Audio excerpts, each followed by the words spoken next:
नमस्कार, अपना बिहार के इस बुलेटिन में आपका बहुत स्वागत है। मैं हूं आपके साथ विभा उपाध्याय और बुलेटिन की शुरुआत इस वक्त बड़ी खबर के साथ, जिसमें घरेलू विमान सेवा को लेकर के बड़े बदलाव और नियम सामने आते हुए, जिसमें घरेलू विमान सेवा में अब कुछ रियायतें दी जानी शुरू होंगी, जिसमें घरेलू उड़ान में अब यात्रियों को खाना भी परोसा जाएगा। पहले से पैक स्नैक्स और मिल परोसे जा पाएंगे। अब यात्रियों को घरेलू विमान सेवा के तहत डिस्पोजेबल ट्रे, प्लेट के इस्तेमाल की भी अनुमति होगी। डिस्पोजेबल कैन, कंटेनर और ग्लास में पेय पदार्थ जो है वो अब यात्रियों को दिए जाएंगे बर्तन में। हालांकि ये खाने जो हैं वो अब नहीं परोसे जाएंगे, पेय पदार्थ आपको बर्तन में नहीं दिए जाएंगे, लेकिन डिस्पोजेबल ग्लास और प्लेट का इस्तेमाल जरूर किया जाएगा। तो ये बड़ी बदलाव। और हमारे सहयोगी इस वक्त अनिल कुमार ज्यादा जानकारी के साथ दिल्ली से जुड़ चुके हैं। अनिल, ये माना जाए कि अब धीरे धीरे घरेलू विमान सेवाओं में भी वो रियायतें, ताकि यात्रियों की संख्या भी बढ़े और विमान सेवा में भी जो घाटा नजर आ रहा था उससे भी दूर करने की कोशिश। निश्चित तौर पर जिस तरह से हमने देखा कि जैसे जैसे अनलॉक आगे बढ़ता जा रहा है, अभी 3 में चल रहे हैं और चौथे का भी इंतजार है। 1 सितंबर से संभावना है, उम्मीद है कि 1 सितंबर से अनलॉक 4 भी घोषणा हो जाएगा। तो ऐसे में जब घरेलू विमान सेवाएं हैं वो भी धीरे धीरे बहाल हो रही हैं, जैसा कि हम सभी ने देखा कि 2080 से अधिक एक दिन में ही घरेलू उड़ान सेवा बहाल की गई है। ऐसे में यात्रियों को किसी तरह की परेशानी ना हो, किसी तरह की दिक्कत ना हो, और दूसरी तरफ एयरलाइंस कंपनियों की भी जो कारोबार है उसमें भी इजाफा हो, उसके मद्देनजर ये फैसला लिया गया है। लेकिन इसमें कई अहम ऐसी बातें की गई है जिसमें कोरोना संक्रमण के फैलाव को रोका जा सके और हाइजीन को प्रॉपर तरीके से मेंटेन किया जा सके। इसके लिए कई ऐसे, जैसा कि अभी आपने भी कहा कि डिस्पोजेबल और रोटेबल, ऐसे कई ऐसी चीजें हैं जो इसमें इस्तेमाल करने की बात की गई है। चाहे वो ट्रे हो, प्लेट हो, कटलरी हो या बेवरेजेस हो, उसको लेकर के कहा गया कि डिस्पोजेबल जो कटलरी होंगे या ट्रे होंगे उसमें ही परोसना है। इसके अलावा जो चाय, कॉफी या नॉन अल्कोहलिक पेय पदार्थ है उसके लिए भी कहा गया है कि कैन या फिर ग्लास या फिर किसी तरह की ऐसी चीजें जो डिस्पोजेबल हो उसमें ही परोसा जाना है। इसके अलावा जो चीजें रीयूजेबल है, यानी जिसका फिर से इस्तेमाल किया जा सकता है एयरलाइन में खाना परोसने के दौरान, उसका डिसइंफेक्ट करने के बाद ही उसके इस्तेमाल करने की बात कही गई है। इसके अलावा जो इंटरटेनमेंट, इन फ्लाइट इंटरटेनमेंट होता है IFE, उसके लिए भी एक SOP जारी किया गया है। इसमें कहा गया है कि जो ईयरफोन होगा वो डिस्पोजेबल होगा, या फिर अगर हेडफोन एयरलाइन कंपनी अपने यात्रियों को उपलब्ध कराती है तो उसमें पूरी तरह से प्रॉपर वे में डिसइंफेक्ट करने के बाद ही किया जाना चाहिए। जितने भी टच पॉइंट हैं उन टच पॉइंटों को केयरफुली उसको डिसइंफेक्ट करने के बाद ही दूसरे अन्य जो सेवा शुरू होगी उड़ान के लिए, उसके लिए उपलब्ध कराया जाए। ये तमाम तरह के SOP हैं जो जारी किए गए हैं। जी बिल्कुल अनिल, तो ये माना जाए कि इस वक्त एहतियात बरतने के साथ साथ अब रियायतें देनी भी शुरू कर दी गई हैं विमान सेवाओं के मद्देनजर भी। बहुत बहुत शुक्रिया अनिल इस तमाम जानकारी के लिए। और बिहार चुनाव को लेकर कोरोना की वजह से जो याचिका दी गई थी कि इसे टाला जाए, उसे सुप्रीम कोर्ट ने खारिज कर दिया है। सुप्रीम कोर्ट ने कहा है कि चुनाव आयोग को पूरा अधिकार है कि वो चुनाव किस वक्त पर, कैसे, किन स्थितियों में करा रहा है, और इस तरीके से चुनाव को नहीं टाला जा सकता है। निर्वाचन आयोग को चुनाव आयोग की तरफ से चुनाव कराने की पूरी आजादी है और कोर्ट चुनाव आयोग को निर्देश नहीं दे सकता है। ये और बिहार में चुनाव को लेकर सुप्रीम कोर्ट के फैसले पर आरजेडी नेता की तरफ से, जिसमें कि मृत्युंजय तिवारी ने कहा है कि बिहार में जब भी चुनाव होगा एनडीए की नाव डूबनी तय है। उन्होंने यह भी कहा कि आरजेडी ने चुनाव आयोग को अपनी राय बता दी है और उनकी पार्टी हर समय में चुनाव के लिए पूरी तरह से तैयार है। माननीय सर्वोच्च न्यायालय का जो फैसला आया है वो सर आंखों पर है। बिहार में जब भी होंगे चुनाव, डूबेगी एनडीए की नाव, ये तय है। चुनाव आयोग को लिखित रूप से सभी बातों से राष्ट्रीय जनता दल ने अवगत करा दिया है। और वहीं बिहार विधानसभा चुनाव को मद्देनजर सुप्रीम कोर्ट के फैसले का कांग्रेस ने भी स्वागत किया है। पार्टी प्रवक्ता राजेश राठौड़ ने कहा कि चुनाव आयोग और सरकार ने अब तक ये नहीं बताया है कि कोरोना काल में लोग सुरक्षित कैसे वोट डालेंगे। सर्वोच्च न्यायालय के फैसले का हर्ष स्वीकार करते हुए एकदम स्वागत करते हैं। मेरा सवाल चुनाव आयोग और सरकार से है कि मतदान करने वाले व्यक्तियों की सुरक्षा, उसकी जान माल की रक्षा, उसका बेहतर स्वास्थ्य कैसे रहे, ये चिंता हमारी हमेशा रही है। वहीं जेडीयू ने लालू प्रसाद पर तीखा हमला किया है। पार्टी प्रवक्ता राजीव रंजन की तरफ से कहा गया कि लालू ने जेल को ही अपना कार्यालय बनाया हुआ है, क्योंकि उसी जेल से वो पार्टी को चला भी रहे हैं। टिकटों का बंटवारा भी वहीं से किया जाता है। ये तमाम कार्य जो है वो जेल से ही किए जा रहे हैं।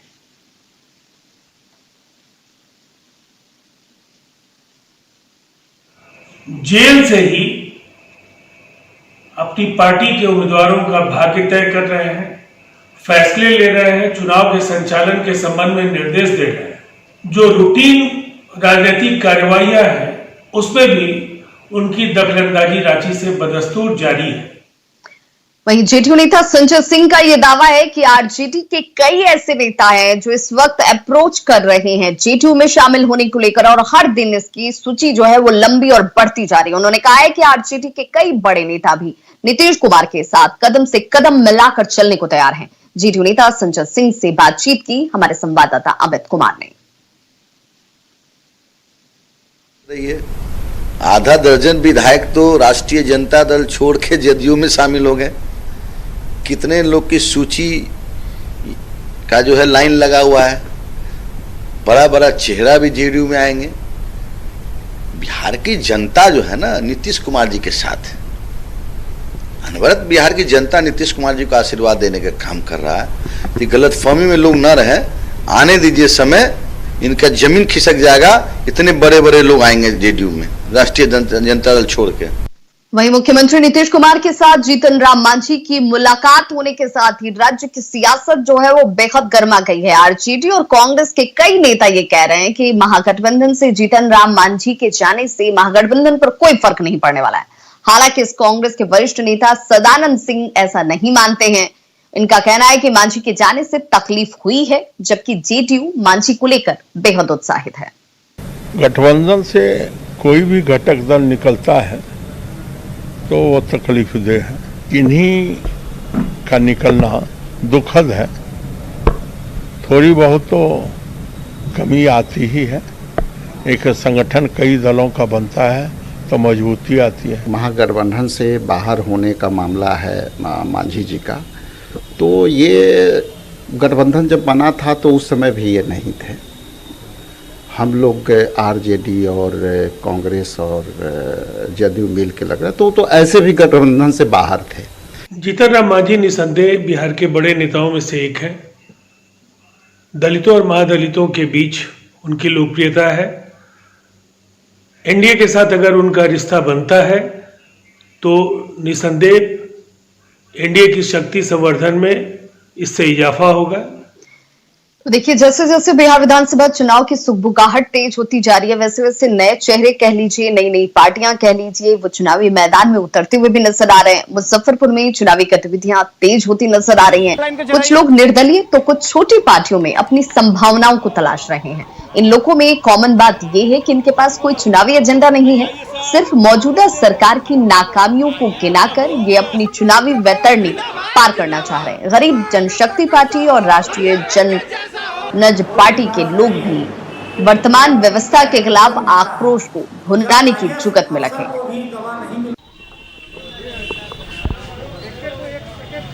लाइन को चलाइए या बाहर नहीं जाएं पढ़ने के लिए। बिहार में ही चिकित्सा की व्यवस्था होगी। लोग इलाज कराने के लिए बेंगलोर या दिल्ली जाते हैं, वो जाना नहीं पड़े। यहाँ जो पर्यटन स्थल है पूर्व से, उसको हम डेवलप करेंगे, कारखाने लगाएंगे, यही रोजगार होंगे। चाहे महागठबंधन की पार्टी हो, चाहे एनडीए की कोई भी पार्टी हो, वो केवल युवाओं को यूज करने का काम किया, प्रयोग की वस्तु समझा है। और देश जब हमारा है, हम लोगों के लिए ये देश दिया गया है, व्यवस्थाएं हमारे लिए है, लेकिन हमारी मांगों को रखा नहीं जाता है मजबूती से सदन में। इसलिए हम लोगों ने बड़े सोच विचार करके हमारे राष्ट्रीय अध्यक्ष आशुतोष कुमार जी ने युवा सोच को आगे लाने का बात किया है। तो कोरोना के काल में दूसरे राज्यों से लौटे मजदूर एक बार फिर से पलायन करने को मजबूर हैं। कटिहार में प्रशासन और राज्य सरकार के तमाम आश्वासनों के बावजूद भी इन मजदूरों को रोजगार नहीं मिला, और ऐसे में मजदूर एक बार फिर से बिहार से कार्य की तलाश में दूसरी जगहों बाहर जाने को अब मजबूर नजर आते हैं। कटिहार जंक्शन पर ऐसे ही कुछ मजदूरों से बातचीत की हमारे संवाददाता सुब्रत गुहा ने। बाद बिहार में मजदूरों को बड़ी तादाद में रोजगार देने की बड़ी दावा हो रहा है, लेकिन ये कटिहार जंक्शन है और यहाँ से हजारों की संख्या में मजदूर अब फिर अपने जो पुराना स्थल है वहाँ काम के लिए लौट रहे हैं। इसके पीछे जो कारण है, आइए मजदूरों से ही समझते हैं क्या कारण है। यहाँ जो रोजगार का दावा हुआ था उस पर क्या हो पाया है, क्या कारण है, कहाँ जा रहे हैं काम के लिए? फिर दिल्ली लाजपत नगर जा रहा हूँ। क्या काम करते हो? मजदूरी। तो यहाँ कब आए थे? यहाँ लॉकडाउन में आए थे। तो काम जो नहीं, कुछ भी नहीं मिला। हा? कुछ भी नहीं मिला। तो सरकार तो दावा किया था रोजगार देगा, काम देगा, नहीं मिला। नहीं मिला है। अच्छा, तो अब फिर वो बिहार में चुनाव भी है, फिर आइएगा वोट डालने? अब वोट डालने तो आऊँगा ही। तो वोट डालने जो आइएगा किस लिए आइएगा? कौन पैसा वैसा देता है? वो तो नहीं देता है। अच्छा, क्यों डालिएगा फिर वोट डालने? वैसे ही सरकार घर में नाम रहेगा। अच्छा, तो कोई सबूत भी रहेगा, इसलिए वोट देना। क्या नाम है आपका? मेरा नाम हाकिम मंडल है। क्या कारण है, क्या मजबूरी है फिर जाना पड़ रहा है यहाँ रोजगार? मजबूरी ये है सर कि हम लोगों का घर में कोई खाना पीना पे कोई पैसा वैसा नहीं, तो हम लोग कैसे काम चलाएंगे, किससे काम चलाएंगे? हम लोग मजदूर आदमी हैं, हम गरीब आदमी हैं, तो हमारे पास तो पैसा है ही नहीं है। हम लोग तो काम करेंगे तो हमारे पास पैसा आएगा। सरकार तो बोल रहा है जॉब कार्ड वगैरह दिया गया है, कटिहार में बहुत लोगों को रोजगार का। हमारा बंगाल में कहीं नहीं दिया है, ना किसी को दिया है, ना आज तक दे रहा है, नहीं दे रहा है। क्या नाम है? मनोज मंडल।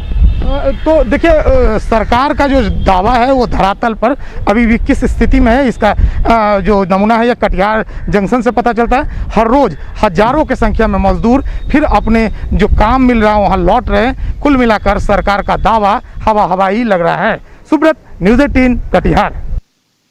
और पुड़िया शहर में जल जमाव ने लोगों की परेशानी को बढ़ा दिया है। नगर निगम क्षेत्र की बात कर लीजिए तो शहरी क्षेत्रों में जल भराव है, लोगों की परेशानी बढ़ी हुई है। ऐसे में लोगों को घरों से बाहर निकलना भी अब दूभर हो गया है। अब स्थानीय लोग नगर निगम पर अपनी भड़ास निकाल रहे हैं। पूर्णिया नगर निगम क्षेत्र में जल जमाव एक चर्चा का विषय है और ये हो सकता है कि इस चुनाव में कोई मुद्दा भी हो जाए, और मुद्दा होना मुनासिब भी है, क्योंकि लोग जिस तरह से परेशानियां झेलते रहे हैं, अच्छे जगहों पर इस साल जिस तरह से जल जमाव हुआ है उसकी वजह से लोगों में नाराज़गी है। तो जरा पूर्णिया के लोग जो हमारे साथ जिला स्कूल मैदान में मौजूद हैं, हम इनसे जानते हैं कि जो जल जमाव का मुद्दा है यह इस बार चुनावी सवाल होगा या किस तरह से इसकी नाराज़गी है, हम जानते हैं। बताइए। ये जल जमाव हम लोगों के लिए अभिशाप बनकर आया है। हम आपके माध्यम से जिला प्रशासन के साथ साथ नगर निगम प्रशासन को भी ये सूचना देना चाहते हैं कि हमसे जो भारी भरकम टैक्स आप लेते हैं उस टैक्स का हमारे हित में अगर सदुपयोग नहीं हो रहा है तो हम हो सकता है कि नागरिकों को गोलबंद करके नगर निगम को टैक्स देना बंद भी कर दें। नगर निगम जिस उम्मीद से बना था पूर्णिया में 2008 में बना, आज 10-11 साल हो गया, लेकिन उसके अनुरूप कोई काम नहीं। टैक्स जो है 10 गुना 20 गुना यहाँ नगर निगम में बढ़ा दिया गया आम नागरिकों का, लेकिन काम कोई गुना नहीं बढ़ा। आप देखेंगे कि पूर्णिया में हर मोहल्ले में पानी बरसात का लगा हुआ है, ठौना भर लगा हुआ है। इन लोगों ने जो नाराज़गी बताई है, जो बातें बताई हैं, वो साफ होता है कि नगर निगम तो बन गया है, टैक्स तो लिया जा रहा है, लेकिन जो उसका काम है वो नहीं हो रहा है। अब देखते हैं आने वाले दिनों में क्या होता है। कैमरामैन मनोज के साथ राजेंद्र पाठक, न्यूज़ 18 पूर्णिया। और कैमूर नगर परिषद में सरकारी राशि के हेराफेरी के मामले में तत्कालीन कार्यपालक पदाधिकारी अनुभूति श्रीवास्तव ने अपनी तरफ से सफाई रखी। उन्होंने कहा जो आरोप उनके ऊपर लगाए गए हैं वो बेबुनियाद हैं, और उन्होंने ये भी कहा कि नगर परिषद के पूर्व सभापति ने जो भी आरोप लगाया है वो मनगढ़ंत है। डीएम को लिखित उन्होंने अपनी तरफ से जवाब भी दिया है। आपको बताते चले कि अनुभूति श्रीवास्तव फिलहाल हाजीपुर में पदस्थापित हैं। उन्होंने कंप्लेन की थी वहाँ पे तो कि कुछ योजना में पैसा इधर है, योजना सही से नहीं हुआ है, तो उसका कैमो डीएम की तरफ से जांच के लिए आया था। उसका विधिवत जो भी प्रक्रिया है जांच का उसको हम की है, सारा जवाब हम लिख के दे दिए। ऐसा कोई बात नहीं है, क्योंकि तुम सभापति हैं और जनप्रतिनिधि है, और अगर ऐसा कुछ होता है तो जांच हो ही गई है और डीएम साहब के द्वारा कमेटी बैठा के उन्होंने किया भी। और ऐसा कोई मुजफ्फरपुर में राष्ट्रीय स्वास्थ्य मिशन योजना में हर रोज हम नए फर्जीवाड़े का खुलासा कर रहे हैं। हमारी पड़ताल में ये बात खुलकर सामने आई कि मुशहरी सामुदायिक स्वास्थ्य केंद्र पर सुशील नाम के एक शख्स की पकड़ बेहद मजबूत है और यह शख्स किसी भी पद पर तैनात नहीं है, लेकिन उसके बावजूद भी सामुदायिक स्वास्थ्य केंद्र के प्रभारी चिकित्सक कर्मियों और आशा कार्यकर्ताओं को यह शख्स कंट्रोल करता है। राष्ट्रीय स्वास्थ्य मिशन योजना में फर्जीवाड़े का खुलासा न्यूज 18 ने किया है और इसके बाद जो प्रशासन ने जांच की है उसमें जो असली मास्टर माइंड है उस तक पहुंचने की कोशिश नहीं की गई है, या यूं कहें कि प्रशासन ने पर्दा डालने की कोशिश की है। लेकिन आज आपको न्यूज 18 दिखाएगा किस प्रकार पिछले 10 सालों से मुसहरी सामुदायिक स्वास्थ्य केंद्र में इस शख्स का कब्जा है और इस राष्ट्रीय स्वास्थ्य मिशन योजना फर्जीवाड़े में का यह मास्टर माइंड बताया जा रहा है। आपको दिखाते हैं ये व्हाट्सएप ग्रुप देखिए जो कोविड-19 प्रवासी श्रमिक के लिए ये व्हाट्सएप ग्रुप बनाया गया है। ये सुशील कुमार द्वारा बनाया गया है और सुशील को ही इस पूरे मामले का मास्टर माइंड बताया जा रहा है। आप देखेंगे कि आपको दिखाते हैं जो इस ग्रुप का जो आप ग्रुप एडमिन है वो सुशील कुमार ही है, जो राष्ट्रीय स्वास्थ्य मिशन योजना और तमाम आशा कार्यकर्ताओं को आदेश देता है।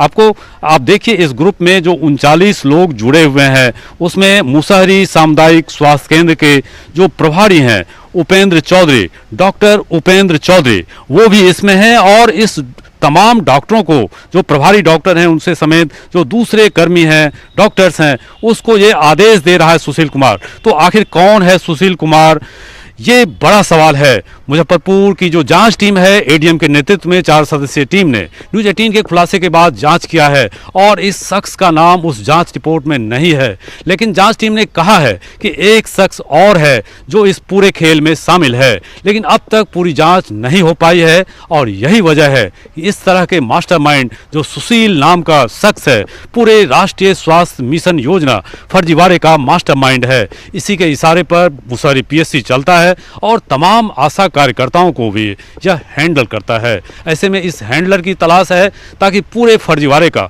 सही खुलासा हो सके। कैमरामैन संजीव के साथ प्रवीण ठाकुर, न्यूज 18 मुसहरी, मुजफ्फरपुर। तो मुजफ्फरपुर में राष्ट्रीय स्वास्थ्य मिशन योजना के फर्जीवाड़े के खुलासे के बाद अब आशा कार्यकर्ता भी खुलकर सामने आने लगी हैं। उनकी तरफ से कहा जा रहा है कि सामुदायिक स्वास्थ्य केंद्र से जुड़ी आशा कार्यकर्ता से संस्थागत प्रसव के बदले मिलने वाले 600 रुपए के लिए उन्हें पहले 100 रुपए देने पड़ते हैं, जबकि अगर प्रसव कराने वाली महिलाएं हैं तो उनके खाते में 1400 रुपए जाने से पहले आशा के जरिए उनसे 100 रुपए लिए जाते हैं। हाँ, पैसा देने के बाद भी समय पर पैसा नहीं जाता है। चाहे प्रसव का हो, चाहे माता बैठक का हो, चाहे HbNC का हो, चाहे जो भी चीज़ का हो, उसमें बिना पैसा का नहीं जाता है। जो हम काम करते हैं उसका कई एक तरह का मद का सरकार जो पैसा देती है उस कागज़ को लगाने के लिए बार बार आना पड़ता है, यहाँ चक्कर खाना पड़ता है, फिर भी यहाँ से पैसा सही समय पर नहीं मिलता है। आशा को माने जो पैसा देती है वो आशा को बढ़िया तरह से पैसा चला जाता है। बिहार में कोरोना अब धीरे धीरे कंट्रोल में आ रहा है। रिकवरी रेट में भी तेजी से बढ़ोतरी दर्ज की जा रही है। पटना में कोविड टेस्ट कराने वालों की संख्या में भी अब कमी आई है। गार्डिनर अस्पताल में पहले जहां 150 लोग प्रतिदिन कोविड का टेस्ट करा रहे थे, अब वो संख्या घटकर 100 तक पहुंच गई है और ये बताया जा रहा है कि शहरी क्षेत्रों में ज्यादातर लोगों ने कोरोना टेस्ट करा लिए हैं। बिहार में धीरे धीरे कोरोना जांच कराने वालों की संख्या में काफी कमी देखी जा रही है और गार्डिनर अस्पताल में हम मौजूद हैं जहां पर सुबह से लंबी कतारें नजर आती थी, लेकिन देखिए इस वक्त कुछ ही लोग हैं जो जांच कराने के लिए पहुंच रहे हैं। चूंकि शहरी इलाकों में बताया जा रहा है कि ज्यादातर लोगों ने जांच करवा लिया है और यही हाल है बाकी जो जांच केंद्र है वहां पर जो जांच केंद्र में भीड़ लगती थी, भीड़ नहीं देखी जा रही है।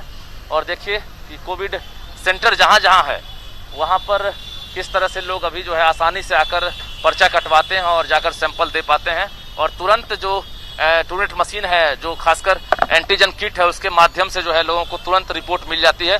तो इसको लेकर जो है अब लोगों को समय नहीं देना पड़ रहा है। एक सप्ताह पहले जब हम लोग 150 से 200 मरीजों का कोरोना जांच कर रहे थे, आजकल हम 100 के आसपास नहीं पहुंच पा रहे हैं। वजह क्या मानते हैं? वजह एक तो रिकवरी रेट और दूसरा है कि शुरू में सरकार की जागरूकता और सेंटरों की संख्या भी बढ़ाया गया है। इसके कारण अधिक से अधिक लोगों ने अपना जांच और खुद पहले ही करा चुके हैं। वायरस लग रहा है कि कमजोर होता जा रहा है। इससे लगता है कि धीरे धीरे हम कोरोना का युद्ध जीतने की तरफ अग्रसर हो रहे हैं। Doctor SC. झा हमारे साथ थे, गार्डियन अस्पताल के डॉक्टर हैं।